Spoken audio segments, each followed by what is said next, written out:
This is John Wherry for the Kansas City, Kansas Public Schools. Vicki Nagel, kindergarten teacher at Central Elementary School, has some suggestions for parents whose children will start school next year. If a child can come to kindergarten knowing how to write his name, or at least a beginning of how to write his name, it's a big help. It would be really nice if they knew how to tie their shoes, knew how to button their coat, knew how to zip their coat, because when you get in a group, it's really helpful if they can all take care of that themselves. Some tips for helping kids get started right in school.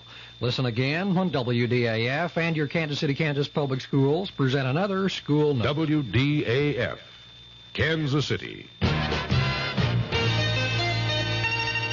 Kansas City teachers and the school board have given overwhelming support to a contract hammered out during extensive bargaining with a federal mediator. Sunday's vote clears the way for reopening all 100 public schools today, or rather tomorrow.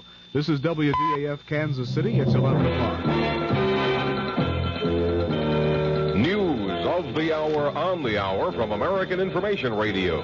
This is Steve Powers from New York. And at this hour, positive reaction to the acquittal of John Mitchell and Maurice Stans extends from the defendants themselves to the White House and to Geneva. For the defendants, the reaction was predictable. They were happy. Maurice Stans. Looking back, all I would like to say in conclusion is that even the book of Job has a very happy ending. And that's the way I feel today. Stans had praise for the jury, and so did John Mitchell. It was decided by 12 good American people, part of the cross-section of all of America. Mitchell says now he's going to take a vacation and a drink. The other side, that story coming up.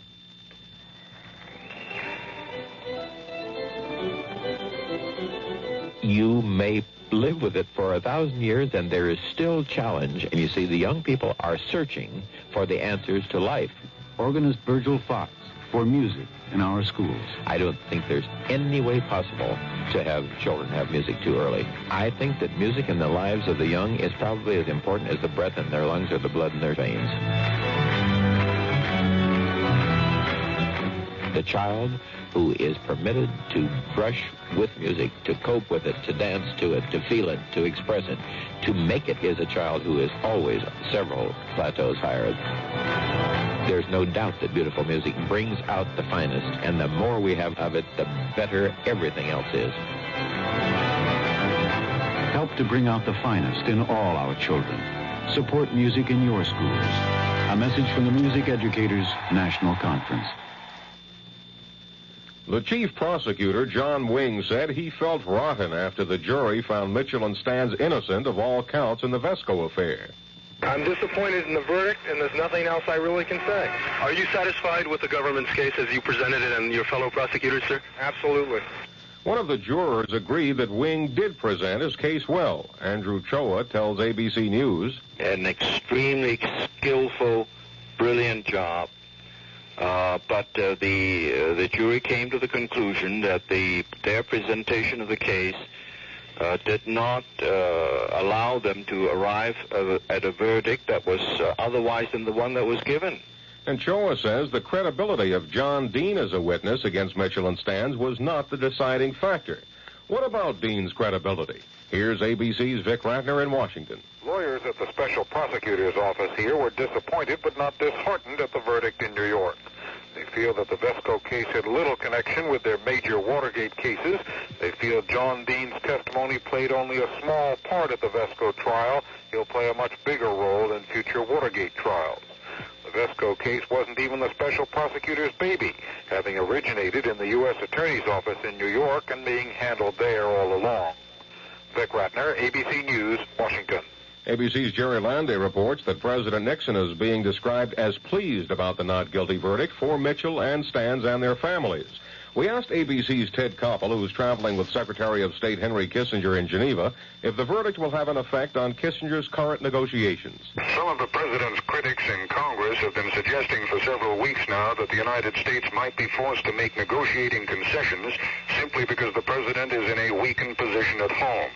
The fact that Messrs. Mitchell and Stans have now been acquitted is not, of course, going to take the heat off altogether. There is still the danger of impeachment hanging over the president, but Secretary Kissinger was clearly elated when he heard the news of the acquittal this evening and felt that his hand was somewhat strengthened as he goes in now to his first round of negotiations with Soviet Foreign Minister Gromyko here in Geneva. Correspondent Koppel said Kissinger was beaming when he heard the news that Mitchell and Stans had been acquitted in the Vesco affair. This is Information Radio News. From the Kurt Murr Sports Desk, Johnny Miller sank a clutch 4-foot putt to win the $200,000 Tournament of Champions today. Miller fired a final round 69 to win by a single stroke over Buddy Allen and John Mahaffey. Ferguson Jenkins notched his 5th victory in pitching the Texas Rangers to an 8-5 win over the New York Yankees for a split of their doubleheader. The Yankees won the first game 11-2. The New York Mets defeated the San Francisco Giants 6-4 for a sweep of their doubleheader. The first game also into New York by a score of 6-0. The San Diego Padres rallied for 5 runs in the bottom of the 9th to edge the Philadelphia Phillies 5-4. Steve Yeager slammed a 3-run homer to face the Los Angeles Dodgers to their 6th straight victory, a 4-0 decision over the Montreal Expos. And Cecil Cooper's leadoff homer in the 4th of the 13th inning gave the Boston Red Sox a 5-4 triumph over the Kansas City Royals. The win snapped Boston's 5-game losing streak. The Kansas City forecast, cloudy with a chance of showers or thunder showers, possibly with heavy rain for the rest of tonight and tomorrow. The low tonight in the low 60s, high tomorrow in the mid to upper 70s. Partly cloudy with a chance of showers Monday night and Tuesday. The low Monday night in the 60s, high Tuesday in the 70s. Right now, cloudy skies, south winds at 14, the humidity 87%, and our current Kansas City temperature, 64 degrees. This is Pat Ross, WDAF News.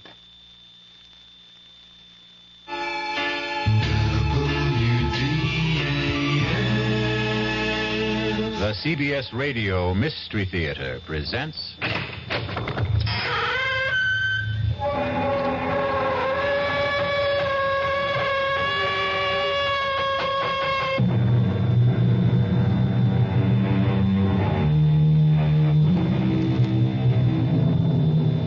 Come in. Welcome. I'm E.G. Marshall. Welcome to the sound of suspense, to the fear you can hear, to the world of terrifying imagination. They say, hell hath no fury like a woman scorned. And perhaps it's true. But the question is, how long can that fury endure? How long can the passions burn? Well, Miss Charity Youngblood was left waiting at the church some 200 years ago, and she still isn't over it. Sheriff's Office, Deputy Palmer speaking. Sheriff, there's someone who wants to murder me. Yes, sir. Your name, sir? Well, is that important? Yes, sir, it is. Well, I hesitate to give you my name because you might think I'm unbalanced. Now, why would I think that? Because of the peculiar circumstances involved. Well, why don't you let me be the judge of that? Well, this young lady wants to kill me, and she's armed. Well, what's her name? Well, I wouldn't want her to get into trouble. What? She doesn't look like a killer, and besides, I can't prove it. It's just that I know it. Now, sir, calm yourself and tell me, why does she want to kill you? Because I broke our engagement. All right. It's possible. Now, when did you break that engagement? Oh, about 200 years ago.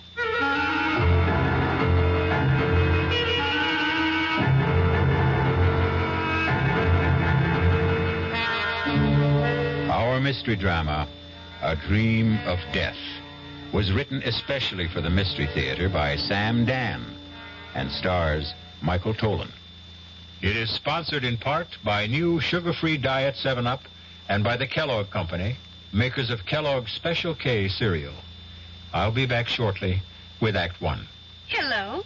Ms. Goldilocks here, and welcome to my professional taste-testing laboratory. Oh, Papa Bear, could you bring that case of sugar-free Diet 7-Up over here? Another case? Miss Goldilocks, you're drinking this sugar-free Diet 7-Up like there's no tomorrow. You can't still be taste-testing it. Oh, no, Papa Bear. Sugar-free Diet 7-Up has already earned my seal of approval. It's fresh, light, natural, delicious. I drink it because I love its taste. Now hurry up. Okay, here. This sugar-free Diet 7-Up really tastes delicious.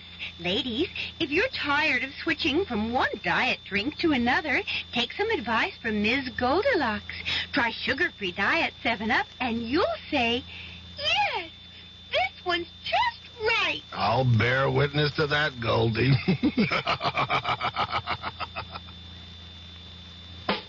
Young I may be, but still I'm a man. Just turned 18 and I'll do what I can to find me a place where I can be me. Get ready for life and be free as the sea. Where do I go from here? Oh, where do I go from here? I finished the school, but what lies ahead? Don't want to get trapped, want to feel free instead. All over the world, there's so much to do. The call of the sea, don't you hear it too? Where do I go from here? Oh, where do I go from here? What about the new Navy? You'll get your chance at success, learn an exciting job, and see the world. Call toll-free 800-841-8000. That's 800-841-8000. Or see your Navy recruiter.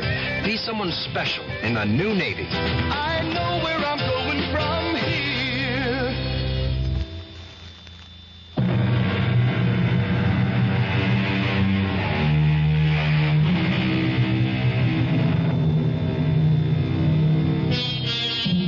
Sometimes a few notes of an incomplete melody may steal through your head. It isn't like any tune you know, and yet you've heard it before. For no reason, a name, a noise, an aroma may evoke a dim and distant memory. A memory of a place you cannot clearly remember, but it's a place you cannot completely forget.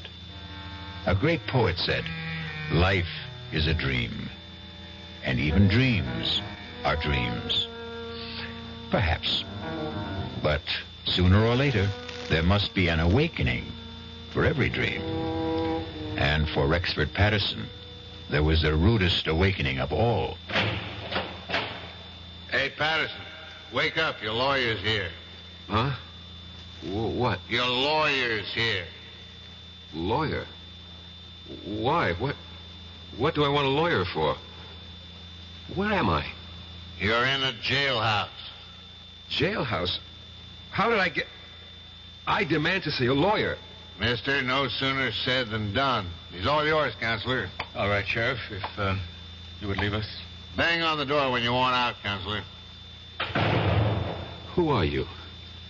Why am I in here? My name is Peter Evans. I'm an attorney. I was retained by the university on your behalf. Why do I need a lawyer? Why? Well, you're going to be tried for murder. Who is?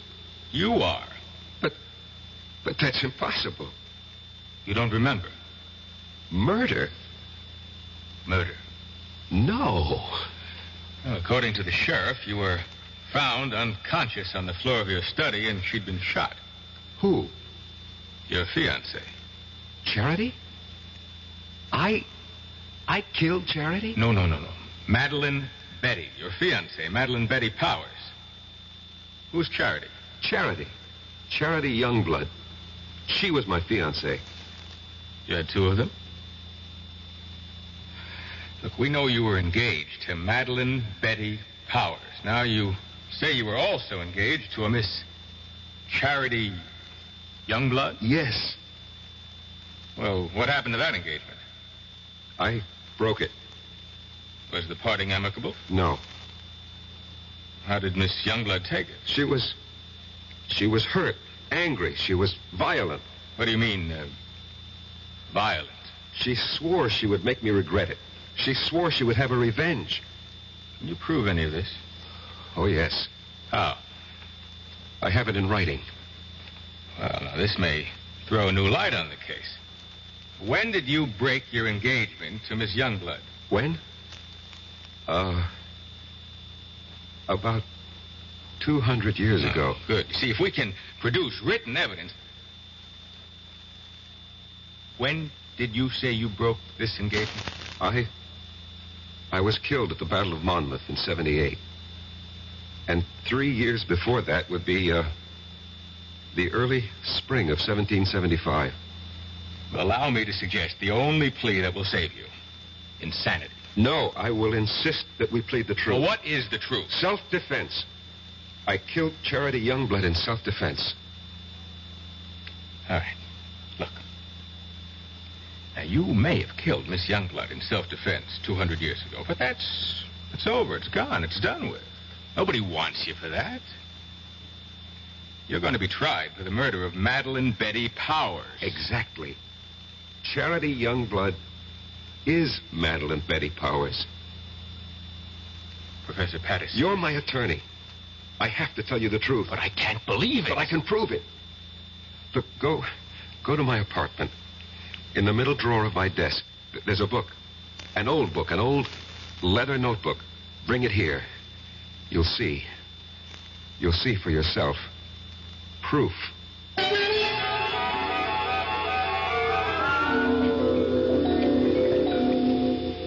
You read the book? Yes. It's a diary kept by a girl named Charity Youngblood, daughter of a Connecticut gunsmith during the Revolutionary War. She was jilted by a young officer named Eli Wallington. Naturally, she was quite upset about it. But where is the proof you promised me? I was that young officer. I was Eli Wallington. Look, Professor Patterson, if I'm to represent you, you'll simply have to tell me... The truth. I know the truth.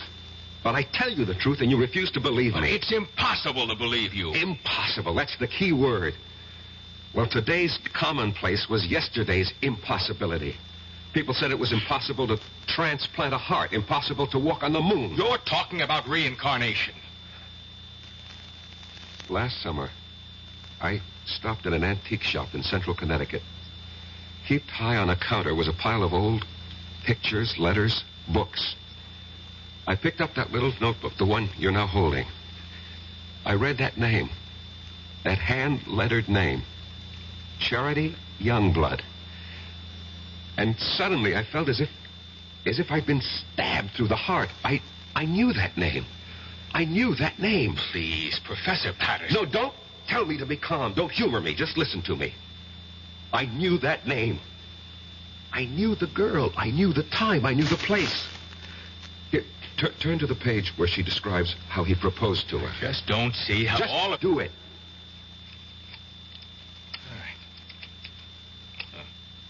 All right. Is this what you want? Monday. Eli proposed marriage to me this morning. I read the name Eli. An electric shock ran through my system. I knew I was Eli. And the entire scene ran through my mind. Exactly as she wrote it in her diary. Exactly.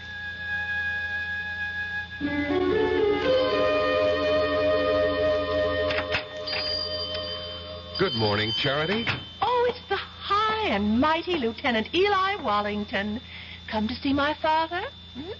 Well, that pistol of yours isn't ready. I've come to see you, Charity. I've been foolish. It doesn't interest me. Charity, I love you. Oh, yes, you love me. Believe me. Oh, I believe you. You love me here. You love me now. But tomorrow you'll be somewhere else. You'll see someone else. You'll love someone else. Men are fools.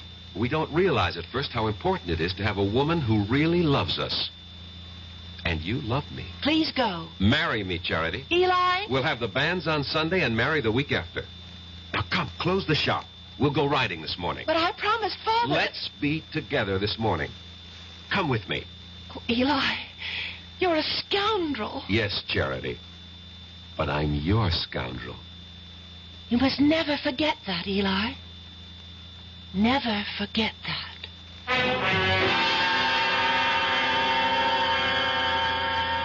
What are you trying to tell me, Professor Patterson? Don't you see, as Eli Wallington, I had lived through that scene. I knew how I felt.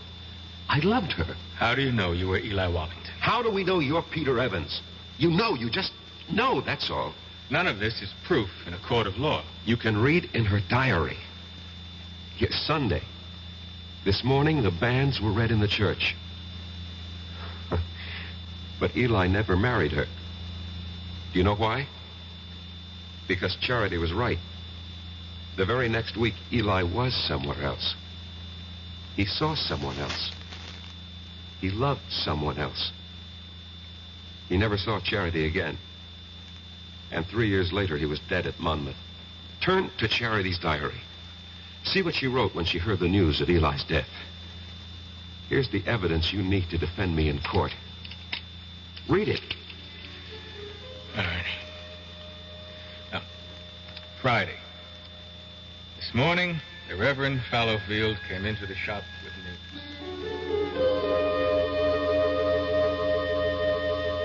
Charity, I am told that Eli Wallington has fallen at Monmouth.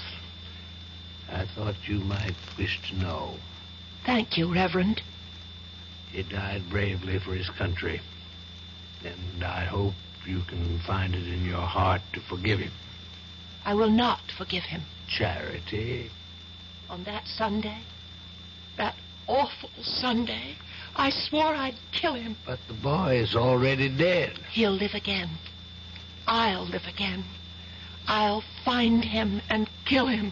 Give up this frightful hatred before it destroys you. He won't escape. If only I could help you, Charity. No one can help me. And no one can help Eli. Somewhere, somehow, someday, I'll have my revenge.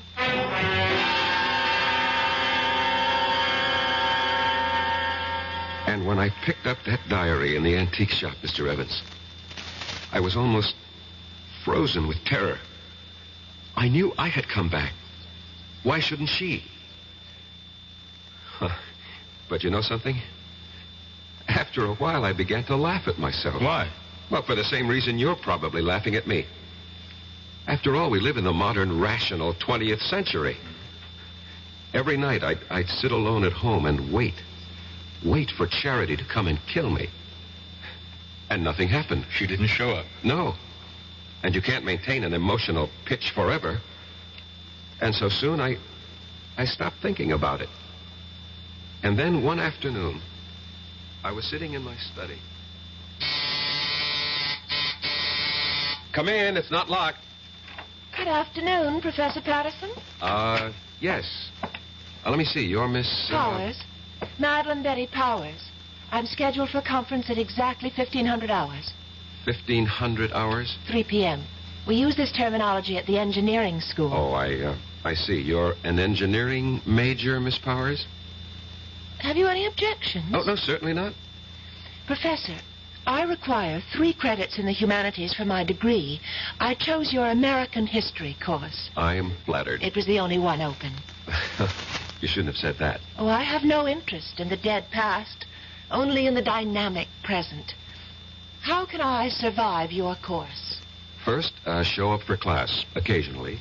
Second, don't snore too loudly at my lectures. Third, write me a term paper. On what subject? Oh, any subject related to the Revolutionary War. I know what I'll do. I'll write a novel. Miss Powers, what are you saying? Yes, a novel. A novel about a girl. But, Miss Powers, you ask for an easy way out. A novel is the most difficult project. You know what gave me the idea for it, Professor? This antique pistol on your desk. What? That broken down, rusty old relic? It just came to me by just looking at it. I'll write about a girl whose father was a gunsmith. What did you say? In one of the 13 colonies, Connecticut. But, Miss Powers, do you know anything about Connecticut during the Revolution? No, I'll make it up. After all, it's a novel. Have you ever been to Connecticut? No, never in my life. Now, the girl, the heroine of my novel, will be beautiful, sexy. I can see her. I can just see what she looks like. And her name, I even know her name. What is it? I think I have a good one. Her name... No, don't tell me. Write it down on a piece of paper. But don't let me see what you're writing. But why? Please do as I ask, Miss Powers. All right. You've written her name? Yes, Professor. Her name is Charity. Charity Youngblood. Professor Patterson. How did you know?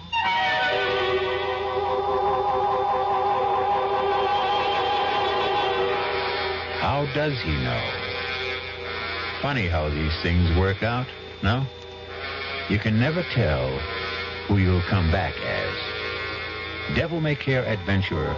Getting any money, but he's entitled.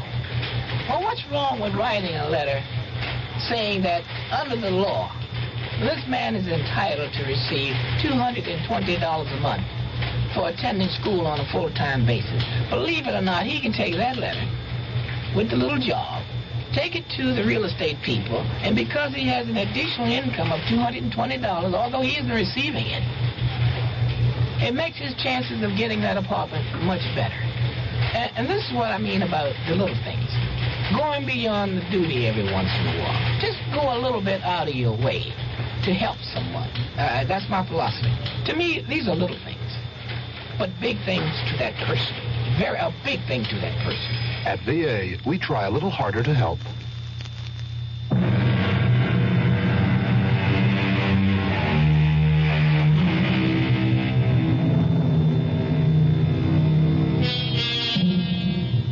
Professor Patterson, a quiet teacher of history, is in jail, accused of killing his fiancée.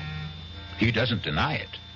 What he's desperately trying to prove is that he killed the one he had 200 years ago. Where, Miss Powers, have you heard that name, Charity Youngblood, before? Nowhere. I made it up. You made it up? Well, Charity sounds like a name a girl might have had 200 years ago. And Youngblood has a kind of colonial quality to it. Charity Youngblood. It just sort of popped into my head. And everything just came to you, the whole idea for the novel, the heroine, her name, it all occurred to you just now? Yes, that's right, Professor Patterson. I simply can't account for it. It has no scientific basis.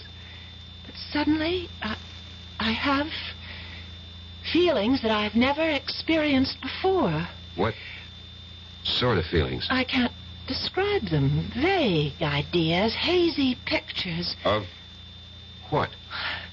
But this woman, this girl, this Charity Youngblood, she's a creature of my own imagination. I only conjured her up a few moments ago, and yet she seems to be alive. Give it up, Miss Powers.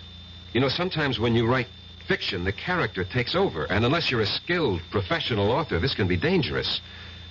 Just attend class, look intelligent, and you'll pass the course. Oh, Professor, that wouldn't be ethical. Miss Powers, we'll just let that be our secret.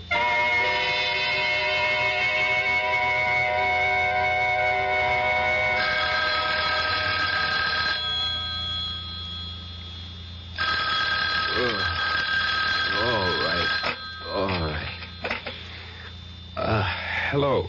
Professor Patterson, this is Miss Powers. What? Miss Powers? Madeline Betty Powers. Did I wake you? I'm sorry. I know it's midnight, but I must see you at once. Please. Well, It's important. Where? Well, I'm calling from the all-night cafeteria at the Student Union building. I'll be there. Oh, thank you, Professor.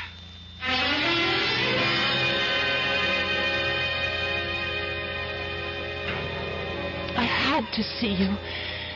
And I didn't think it would be proper for me to go to your apartment at this hour. Well, what seems to be the problem, Miss Powers? The story. The story? The story of Charity Youngblood. Well, I thought we decided to drop it. But that's the problem.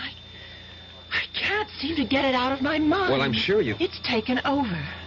I can't think of anything else. I'm I'm obsessed by it. This girl, Charity Youngblood. I know her so well, I sometimes think... No, you'll laugh. No, tell me. I sometimes think she's me. Well, of course she's you. What are you saying? Well, when you write fiction, every character has to be yourself in one form or another. No, it's more than that. It's a feeling in my bones. I seem to have an urge to do something. What? I don't know. But I keep writing. Now, I've written 20 pages so far, and most of the time it doesn't even seem that I'm the one who's doing the writing. I get the feeling that I'm just holding the pen, and my hand is being guided. I'd like you to read what I've written so far. Please. Miss Powers, you've been working too hard. No, I just feel that something is happening to me. I seem to feel I have some sort of mission. What kind of mission? Well, I don't know. But every day I feel it's becoming clearer. But I still have no idea of what it is.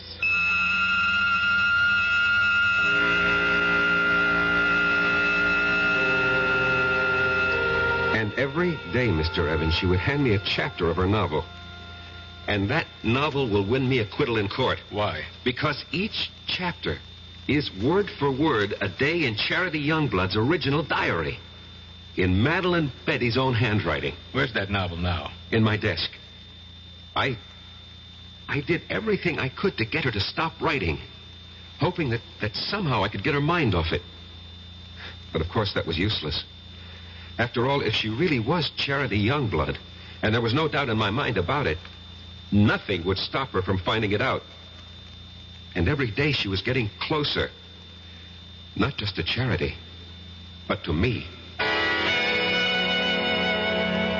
Professor, I decided to give Charity a love interest. We're about to have the war, and I've created a young cavalry officer of the Connecticut Brigade. I have a name for him, Eli Wallington. Eli Wallington? Yes. Miss Powers, you've already written more than enough to earn a good grade. It's already longer than the average term paper. Oh, but I have to finish. Why? This whole thing started as a term project. Yes, it may have started that way, but now it's something that belongs to me, and I can't help it. I have to keep writing until... Until? Until something happens. What? What is supposed to happen? I don't know. But I'm afraid. I'm very much afraid.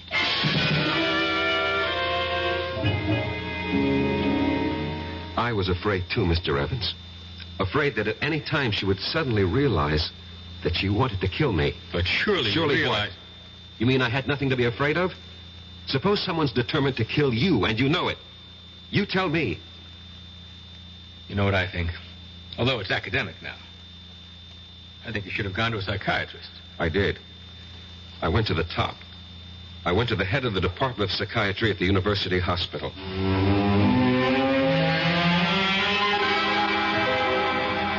All right. Now, let us see if we can delve into the core of these hallucinations. No, let's not, Dr. Laufer. You see, these are not hallucinations. No? No. These are matters of fact. I know them to be true. You're talking about reincarnation. Yes.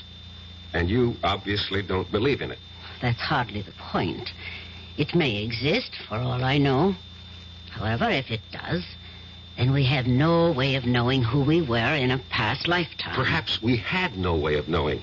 Perhaps today, with heightened powers of communication, perhaps our modern scientific technology has upset certain natural balances. Whatever. The fact is, I know. If you know, you know. What do you want me to do? Suggest a way I can live with it. I'm afraid I don't understand. Look, if a man was an alcoholic or a drug addict or a gambler, and he said to you, this is what's wrong with me, how do I live with it? What would you tell him? You are oversimplifying. I am I'll coin the word. Reincarnate. How do I live with it? especially since my life is in danger. Very well. Why is your life in danger? I told you. Charity Youngblood wants her revenge. And she's here in the person of Madeline Betty Powers to exact it. Don't you see what you must do? No. This is all within the framework you yourself have created. If you remove the motive, you can prevent the crime. I still don't know what you mean. If she wants to kill you because you jilted her, well, all you have to do is give her satisfaction. How? Marry her. Marry her? Marry Madeline Betty? She's hardly my type. You're 32 years old. You're not married. Are you going with anyone? No. But marry her? How do I know she'll have me? Were you once Eli Wallington? Yes. Was she once Charity Youngblood? Yes. She'll have you.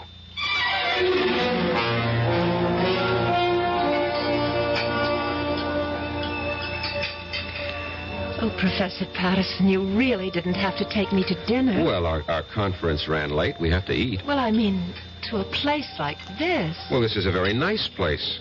Or so I thought. Oh.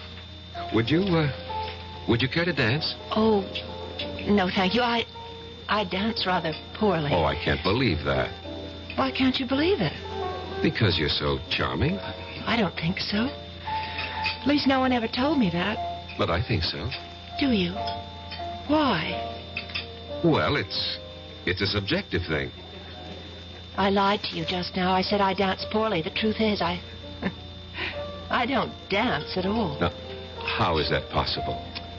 Girls who don't get asked usually don't bother to learn. I don't know why I'm telling you all this. It's just that since the day I met you, I started thinking. I don't know how to describe it. Well, what were you thinking? Oh, crazy things. That is, for me. I suddenly wanted to write a book. Why, I'll never know. And I began thinking of a girl who lived hundreds of years ago in a place I've never heard of. I can't understand it. Madeline Betty, maybe I can help you. Would you, Professor Patterson? Rex. Go on, say it. Call me Rex. Rex. I've also felt something since the time you walked into my study for conference. And I've been trying to analyze it. And I finally discovered what it is. It's love. Professor Patterson. Rex.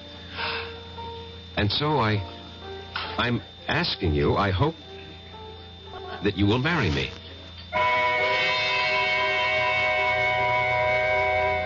If you're going along with what Rex believes, they're playing the scene again. Rex and Madeline Betty have now reached the point where Eli proposed to Charity. Charity said yes, but will Madeline Betty? Yes or no will be the first word you will hear when we return shortly with Act 3.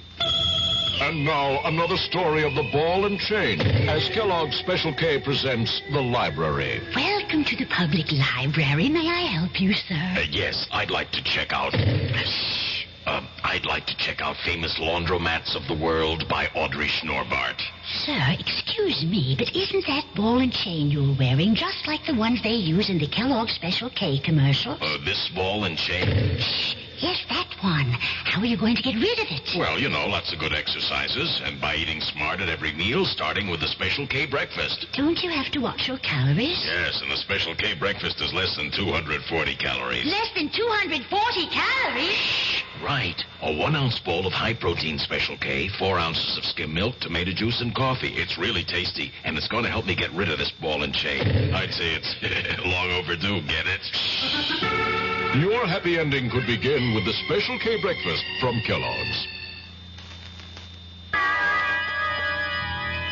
Who knows how to help you solve your shopping problems?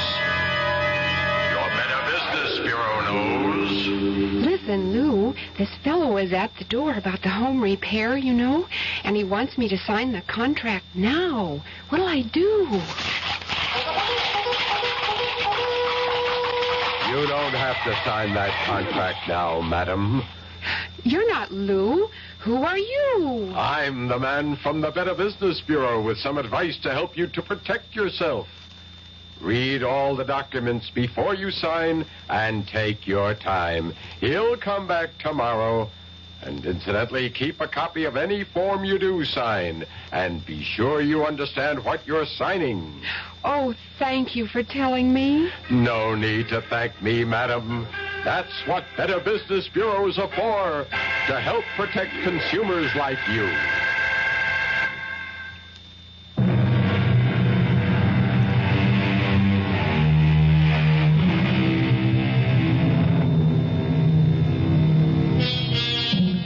Eliminate the motive, and you prevent the crime. Excellent advice. And Rexford Patterson has taken it. He has just proposed to Madeline Betty Powers because it's the only way he can think of to keep her from killing him. And now, she looks at him and says, Yes, Professor Patterson. Yes. You can't agree to marry a man and call him Professor Patterson.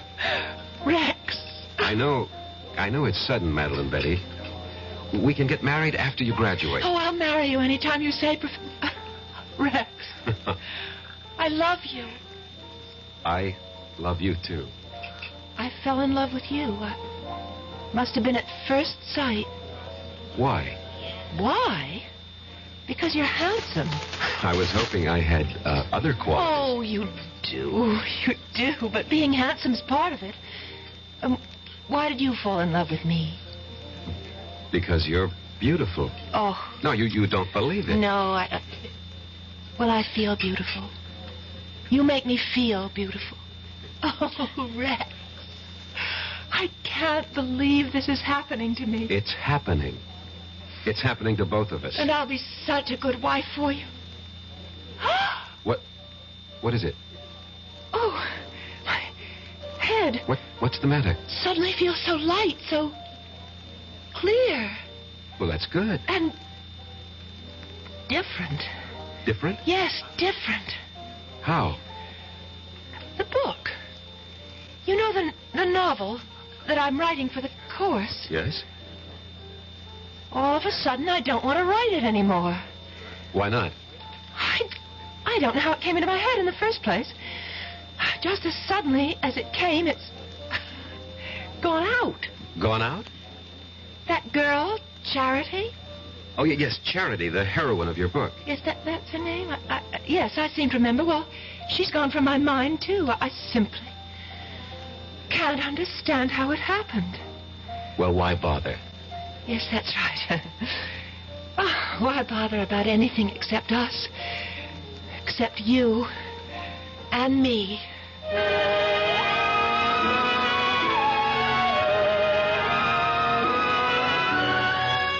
So you proposed to a professor and you were accepted. She seemed happy. Apparently you were reconciled. What was the problem? The problem was, Mr. Evans, I didn't really love her. Just as Eli didn't really love Charity. But within the theory you'd set up... Don't call it a theory. It's a fact. Oh, whatever. But this is what you had to do. You had to marry the girl. And I tried hard. But she made it impossible. She was...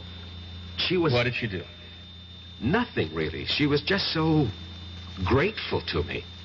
You pay attention to a wallflower, and what you create for yourself is a clinging vine. A vine that can strangle and suffocate you. And besides... Yes? Besides, there was Susan Miller.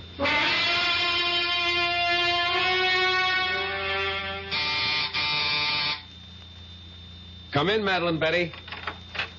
I'm not Madeline Betty, but I came in anyhow.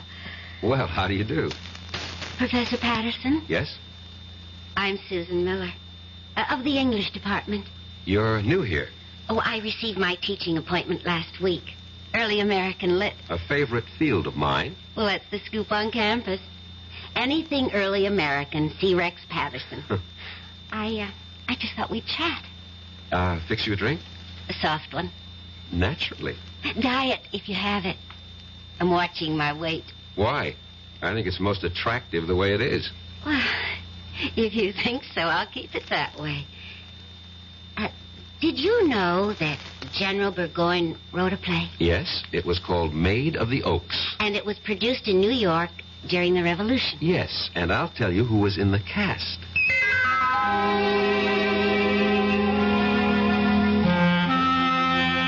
And that's how it all started, Mr. Evans. Easy, relaxed, delightful. There is such a thing as love at first sight. And it was there for both of us. But Madeline Betty. Madeline Betty.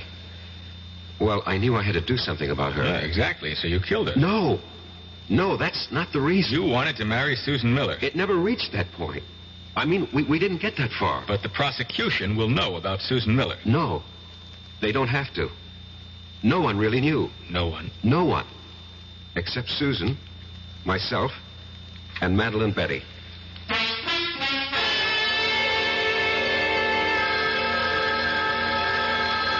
Get it. Hello? Hello. Is Rex, Professor Patterson there? Oh, who's calling? This is Susan. Miss Susan Miller. Rex is for you, Miss Susan Miller. Oh, thank you, Madeline. Yes, Susan? Rex, how about a drive in the country? I have considerable work to do. But I thought you had nothing to do all weekend. So did I, but, I have this research project. I see. Did your project answer the phone? No. No, it's nothing like that. Well, maybe we can get together tomorrow. Sure thing. Goodbye. Bye. And who is Susan Miller? She teaches here. I'll bet. What does she teach? English. You could look it up in the catalog. I'm sorry. I'm so jealous. Forgive me. You're forgiven. I just can't believe my good luck, that's all. Rex, you said you'd marry me any time I chose. Well, yes. Well, I choose now. Now? Well, next month. I want Mother and Dad and my sisters, and I have some cousins. I'd like to see the looks on their faces. The first Sunday next month. That's almost 4 weeks from now. Is that all right? Well, You haven't changed your mind, have you? But I had changed my mind, Doctor. I see. I wish I knew what doctors meant when they say, I see. Patterson, you are the one who set up the ground rules. You said she was Charity Youngblood, reincarnated to have her revenge. I know. I know. And using that, I suggested marriage. It was your only chance. I realize that, but you see, I really don't believe that anymore. You don't? I should have listened to you when you called it an hallucination. You agree with that now? I think I do. What caused this radical change? I'm in love. With whom? A woman. A woman? Yes, a woman. Not a girl, not an immature, neurotic girl, but a woman. A woman who is beautiful, intelligent, who has everything in common with me, who has something to offer me, just as I have something to offer her.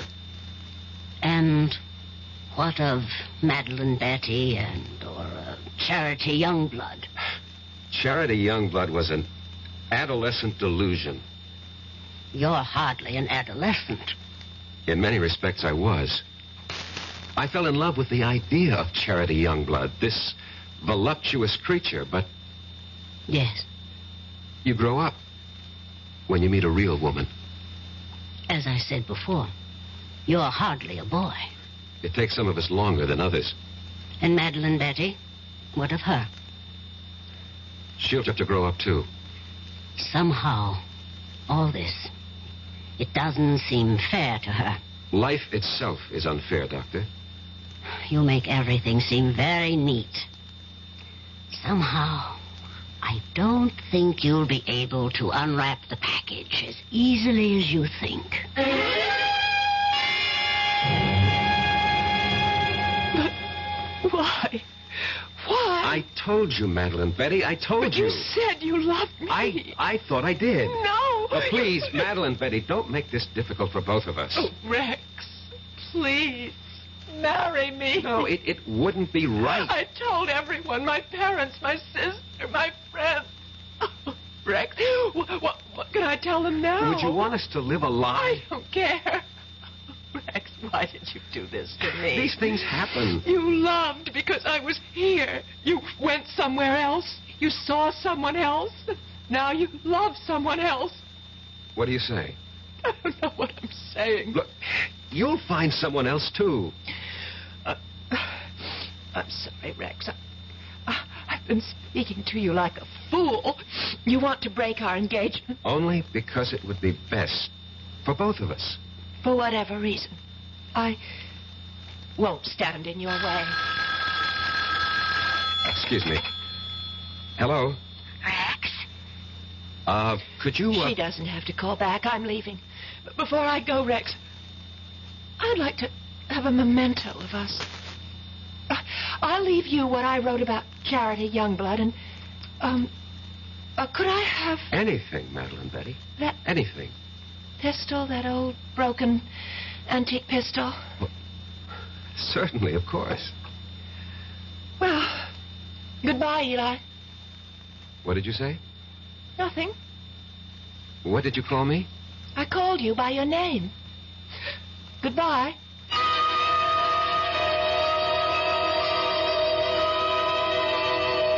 That night, Mr. Evans, she left the college. Her roommate called me and said Madeline Betty had disappeared. Didn't you feel that perhaps you should investigate? No. Well, to tell you the truth, I felt relieved. I thought she was embarrassed and had decided to go somewhere, and I forgot all about her. You forgot? How could you forget? Maybe I wanted to forget. Anyway, about a week later, I came home. It was late at night.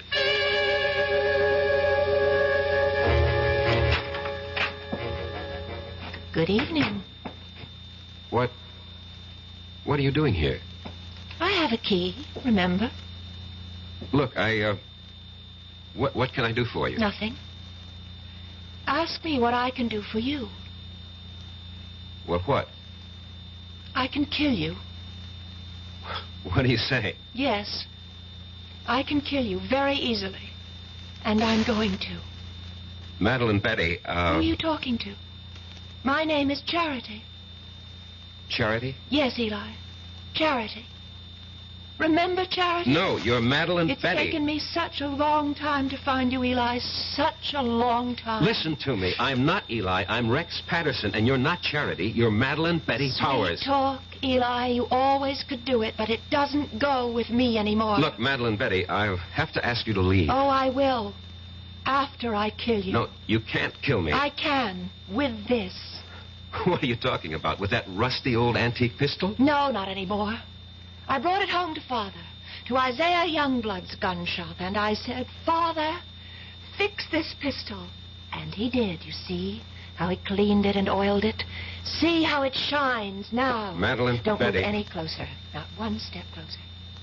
See how it sparkles. He gave it a new frammer and a fresh flint, fitted a new flash pan, and then primed it. Poured in the powder, rammed home the ball, and now it's ready to fire. Charity, no. Get away from me. Take your hands off. No. Get away Drop from it. me. Let go of me, Eli. Charity, Eli. drop it.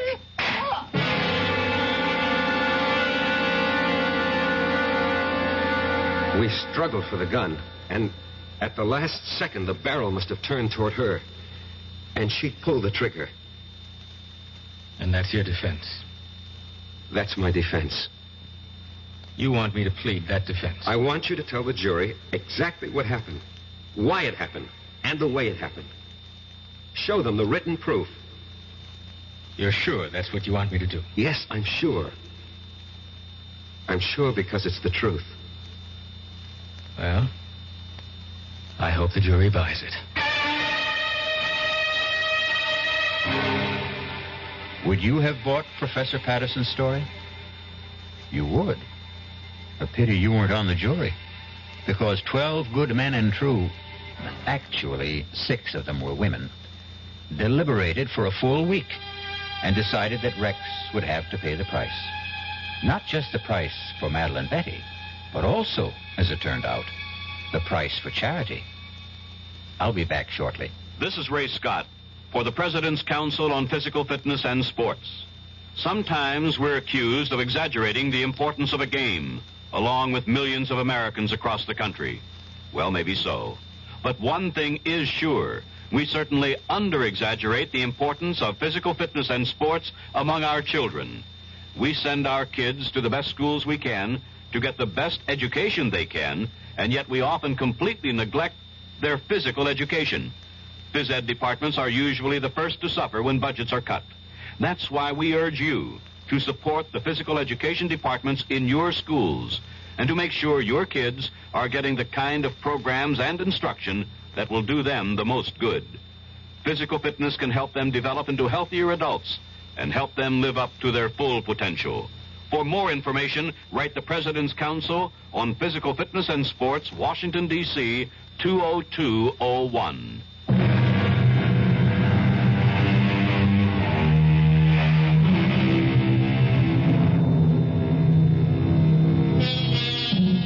Can a desire for revenge span the centuries?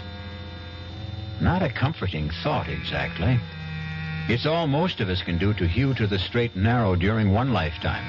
If we're going to have to pay for the sins of other incarnations and existences, well, who has the price? But there is no price for our next meeting, when we shall enjoy another suspenseful experience. Our cast included Michael Tolan, Marion Seldes, Evie Juster, Ira Lewis, and Robert Dryden. The entire production was under the direction of Hyman Brown. And now, a preview of our next tale. The answer's still the same. No dog, no baby. Just be happy with these dumb plants. They're bad enough. Taking up the whole bloody windows. I hate you. Yeah, look, I'll let you keep them. I hate you. I wish you were dead. What did you say? I said I hate you. I wish you were dead. Did you really say... Hey, what? What's this? The bloody plants are on my neck. Hey, Barbara, they're all around me. They're choking me. I can't get them off. Hey, Barbara, they're too strong. Barbara, don't stand there. Get them off. No. Get the scissors. Barbara, the scissors. I hate you. I hate you. I want you dead. Radio Mystery Theater was sponsored in part by Anheuser-Busch Incorporated, brewers of Budweiser. This is E.G. Marshall inviting you to return to our Mystery Theater for another adventure in the macabre. Until next time, pleasant dreams.